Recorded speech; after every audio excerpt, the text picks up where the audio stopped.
What's up, everyone? This is Poucher Randomness, and this is my second devlog. And this one's a little bit different because the footage was filmed at several different times as I worked on a bunch of random stuff. And yeah, this has just kind of been documenting my progress between now and what will soon be my next video. So if you want to see some sneak peek information for the next video, this is the place to watch it.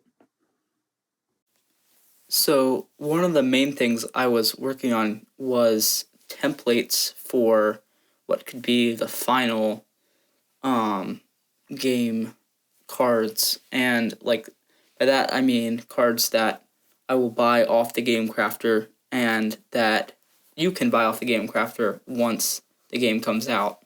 I'll probably print these for myself so I can have just better, more fun to play decks. And I've kind of decided that the first two decks that I make for this game are going to be called the Crimson and the Cerulean deck, just like there's in Pokemon like Red and Blue and other things like that. It's kind of funny because those aren't the most normally used terms for those colors, but they're basically the same thing. So that's what I'm going to call these decks. And as you can see here, I've started filling out lore and how things work on some of these cards in the Crimson deck. And I've made a lot of progress, but most of these cards are probably subject to change, and more will be added in the future. So aside from making all those card templates, I've also started to make playtest cards. So I had all these prototype cards which were made with index cards from before, but now we're going to be turning them into cards that are just better for playtesting. These still aren't the final arts, obviously. So the way that I've been doing this is I basically have the list of all the cards that are currently in the Crimson deck, and I've been crossing them out as I do different ones. And the way to keep this kind of interesting is I have these dice, and I roll them, and I add the numbers together, and then I just kind of go down the list one by one until I get to wherever that number would be, and then I do that card, and I draw it as playtest art, just to keep things interesting and spice it up. It's kind of a good way to ensure some randomness, and I feel like I would get too bored if I just did all the same type of card, but maybe that's the way to do it, who knows.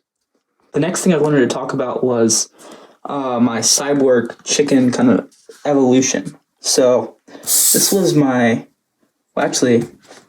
over here was my first cyborg chicken idea. It wasn't really a cyborg yet, but the beak seemed robot-ish to me when I first did that little doodle.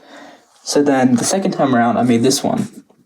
And as a joke, it has a little gun, and all the eggs have little numbers on them, like he's numbered all of his eggs, which is something that a normal chicken wouldn't be able to do. So that was my first concept idea. That's the prototype card. For the playtest card, I changed it up a little bit. And I added a little color, added some bolts and stuff. I took away the gun because I feel like it kind of not defeated the purpose, but just took some of the focus off of the chicken, which is not what I was going for. I also added these robot symbol things on the eggs. Very simple art.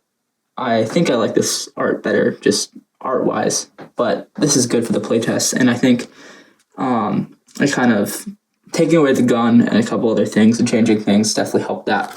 Now, this is my first final art piece, and this one's going to go in the actual TCG once it's done, and I can start selling it and whatever. And I'm very proud of how this turned out.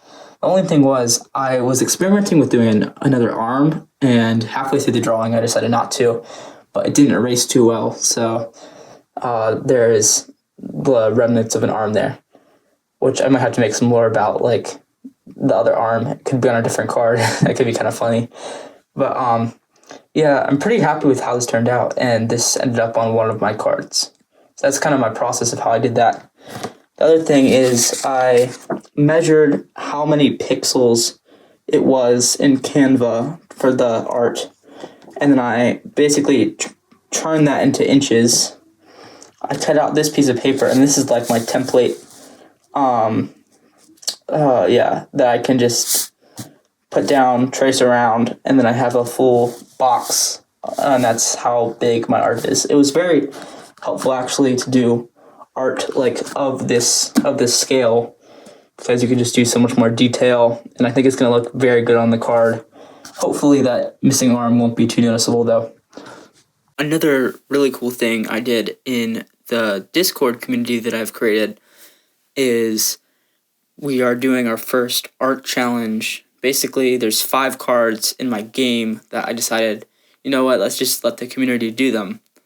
So I'm getting their input on what they think the art should look like for those cards, and I haven't gotten really too many arts yet. I only have 1 so far, but it's really cool to see what people have made, and I'll probably include these in the first set of my game. So if you're not part of the Discord already, you might as well join, and then you can just participate in challenges and fun stuff like that.